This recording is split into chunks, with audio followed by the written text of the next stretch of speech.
Halo para pecinta kriminal guys, selamat datang lagi di Mimi Story. Ini video ke-6 yang aku upload di YouTube. Sebelum lanjut nonton videonya, coba dicek dulu udah subscribe belum? Kalau belum, hayulah buru di subscribe.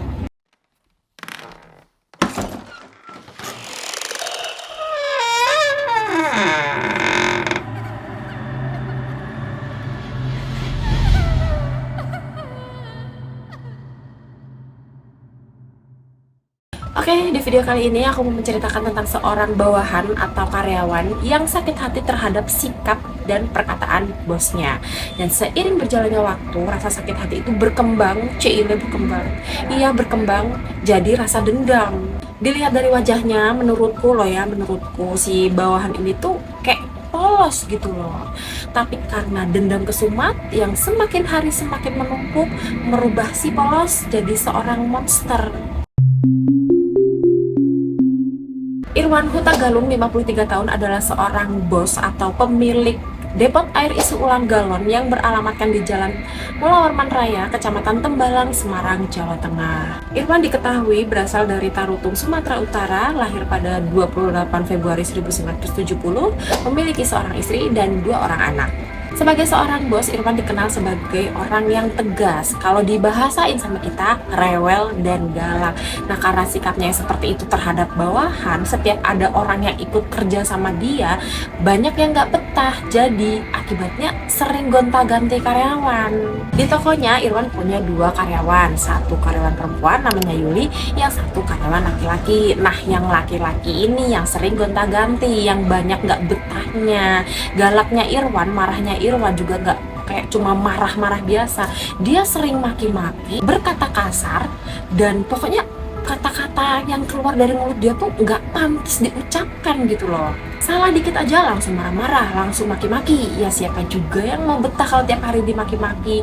Tapi si Irwan ini cuma begitu sama karyawan laki-lakinya doang. Kalau sama Yuli enggak sih, biasa aja. Mungkin karena perempuan, mungkin. Sampai suatu hari Irwan ini udah nggak punya karyawan laki-laki lagi, karena karyawannya yang terakhir udah keluar karena nggak betah. Buka loker juga nggak dapet. Jadi mau nggak mau kalau ada orang yang pesen air ke dia, ya dia sendiri yang nganter. Terus suatu hari Irwan ini nganter galon ke salah satu pelanggannya. Nah, pelanggannya ini punya warung Warmindo, dan di warung Warmindo ininya juga pelanggannya ini punya karyawan. Di sanalah Irwan bertemu Husen. Gak banyak info yang aku dapat tentang Husen. Aku cuma dapat info Husen ini asal Banjarnegara, terus dia merantau ke Semarang buat cari kerja. Dan saat itu Husen bekerja di sebuah warung Warmindo yang berlangganan air galon milik Irwan. Dan saat bertemu dengan Irwan, usia Husen 28 tahun. Nah, pas Irwan nganter galon ke Warmindo inilah Irwan nawarin Husen buat ikut kerja sama dia. Nggak tahu deh diiming-imingin apa sih Husen ini sampai dia mau. Mungkin sih biasanya kalau orang lagi kerja terus mau ditawarin ikut kerja ke orang lain, biasanya sih ya ditawarin gaji yang lebih gede. Awal-awal kerja sama Irwan semua baik-baik aja, ya namanya karyawan baru pasti dibaik-baikin dulu lah ya. Tapi lama-lama Irwan ini menilai kerjanya si Husen lelet, lama gitu. Nah, disitulah sifat asli Irwan yang suka marah-marah keluar. Irwan jadi sering marah-marah, bentak-bentak, maki-maki Husen pakai kata-kata kasar. Pertamanya cuma kekerasan verbal doang, tapi makin kesini Irwan nggak ragu lagi untuk melakukan kekerasan fisik terhadap Husen. Iya, Husen jadi sering dipukulin, salah dikit pukul, salah dikit tendang. Gak betah lah ya Husen lama-lama. Sempet Husen ini minta izin buat resign, tapi apa yang dia dapat? Betul, pukulan dan caci maki lagi. Gara-gara Husen bilang mau keluar, KTP-nya Husen jadi disita sama Irwan. Tujuannya ya biar Husen ini nggak jadi keluar dan dia nggak bisa kemana-mana. Ya udah, Husen jadi kerja seperti biasanya lagi, tapi dengan hati yang sangat amat terpaksa. Tapi yang namanya udah nggak betah ya kan, hati terpaksa dan Husen masih terus mendapatkan perlakuan tidak manusiawi dari bosnya. Husen lama-lama jadi dendam. Husen dendam dan mulai memiliki niat, rencana untuk membunuh Irwan. Hingga pada tanggal 4 Mei 2023, setelah kurang lebih 1 bulan Husen ikut kerja sama Irwan, dia membulatkan tekad Dan Husen memutuskan bahwa hari itu dia harus membunuh Irwan. Setelah menyelesaikan pekerjaannya di hari itu, Husen mulai mengintai Irwan. Husen menunggu Irwan biar tertidur lelap dulu untuk melancarkan aksinya. Sampai sekitar pukul setengah 9 malam, setelah Husen yakin Irwan benar-benar sudah tertidur lelap, jadi si Irwan ini tidurnya di toko, Husen mengambil linggis yang sudah ia siapkan dan menghantamkan linggis itu sebanyak 2 kali ke pipi sebelah kanan dan pelipis sebelah kiri Irwan. Meskipun cuma 2 kali dihantam, tapi ngehantamnya pakai linggis mana bagian wajah, ya langsung KO lah Irwan. Tapi ternyata sampai sini rencananya Husen belum bener-bener mateng. Husen bingung mau digimanain itu tubuhnya Irwan. Karena masih bingung kan, ya udah si Husen ngambil dulu duit yang ada di laci Irwan sebesar 7 juta rupiah. Terus Husen keluar toko, dia pergi ke angkringan yang berada persis di sebelah tokonya Irwan buat ngopi. Iya, ngopi sambil mikir mau digimanain itu si Irwan. Mungkin saking dendamnya si Husen ya, habis ngebunuh langsung ditinggal ngopi. Santai gitu loh, kayak nggak ada apa-apa. Di angkringan Husen ngopi kan ya, karena Husen kenal sama pemilik angkringan itu namanya Imam. Besti nih malah mereka berdua. Husen menceritakan apa yang telah dia perbuat kepada Irwan. Cerita Husen ke Imam kalau dia habis bunuh Irwan. Malahan Husen minta bantuan Imam buat membereskan mayat Irwan. Tapi Imam nggak mau karena dia takut mendapat tolakan dari Imam. Ya udah, Husen nggak bisa maksa juga. Sekitar pukul 4 pagi, berarti ini udah masuk tanggal 5 kan ya. Husen udah nemu nih cara yang pas untuk langkah selanjutnya. Husen masuk lagi ke toko, dia ambil pisau dapur, terus pisau itu dia pakai buat tubuhnya Irwan jadi 4 bagian. Ternyata waktu si Husen masuk lagi ke toko itu yang jam 4 itu, Irwan masih hidup. Terdengar suara ngorok dari mulut Irwan.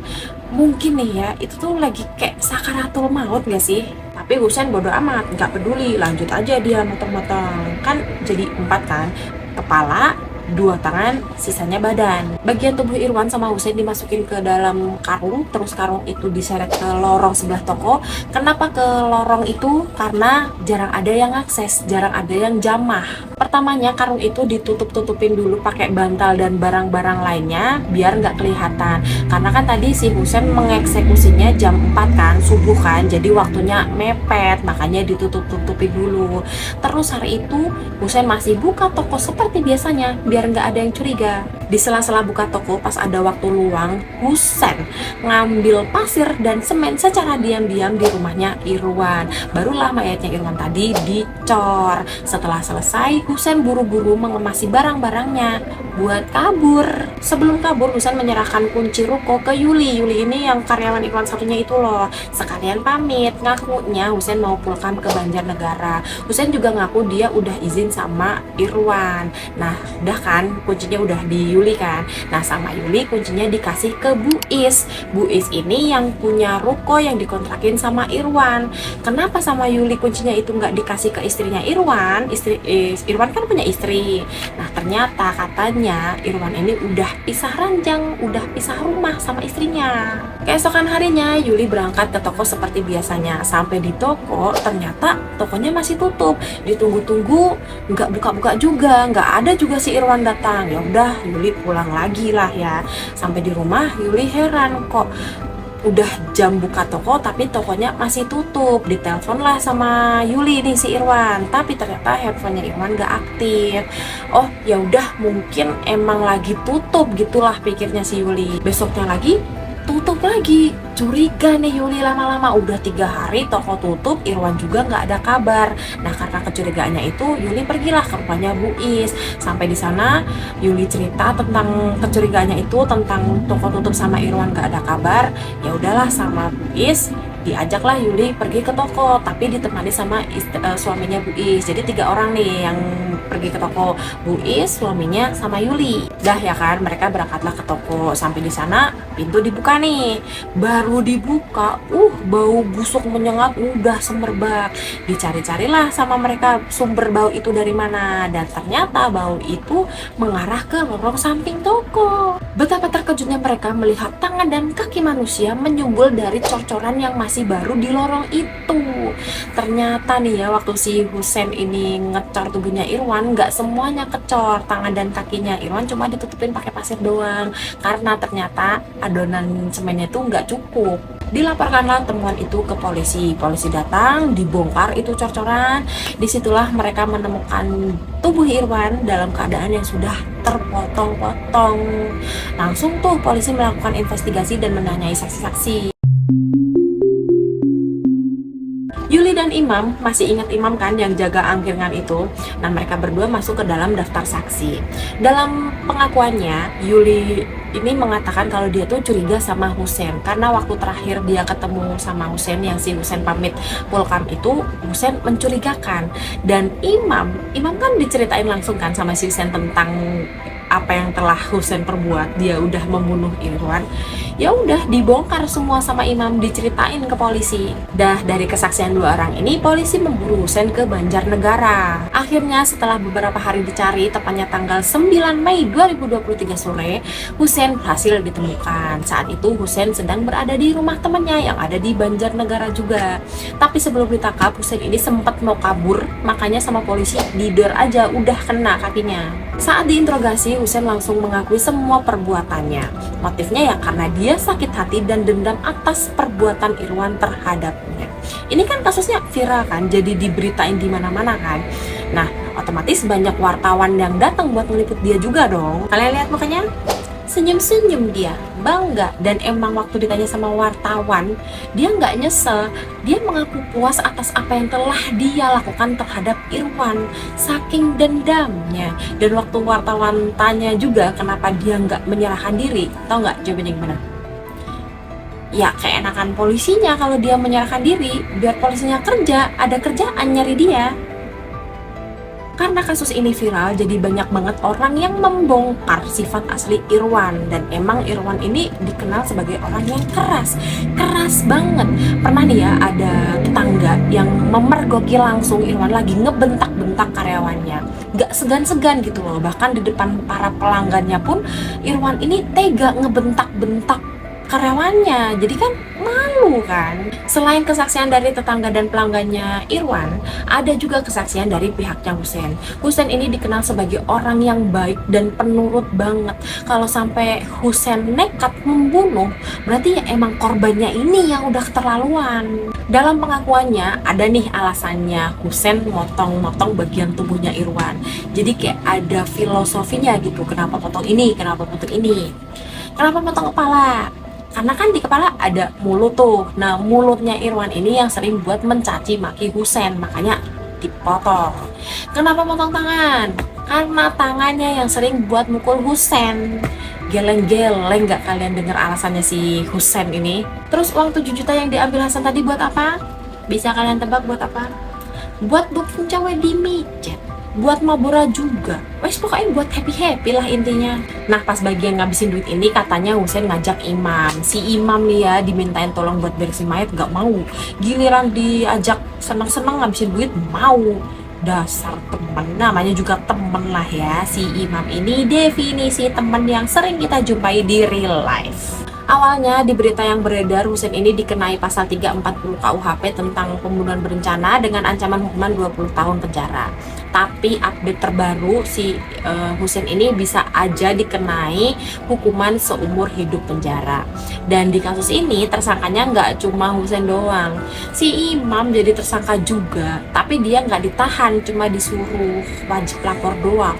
Kenapa Imam gak dipenjara tapi jadi tersangka? Nah, si Imam kan tahu kan tentang aksi pembunuhan itu, tapi dia lebih memilih bungkam, diem aja, gak lapor. Nah, itu hukumannya 5 tahun. Dan emang gak dipenjara gitu loh. Bisa dipenjara, tapi harus hukumannya 15 tahun ke atas, gitu.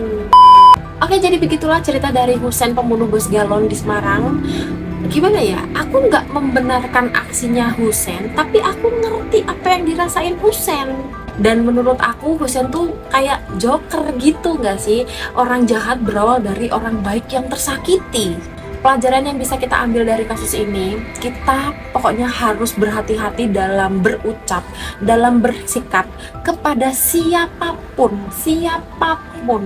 Bisa aja ya orang yang kita sepelein jadi nekat kayak si Husein ini.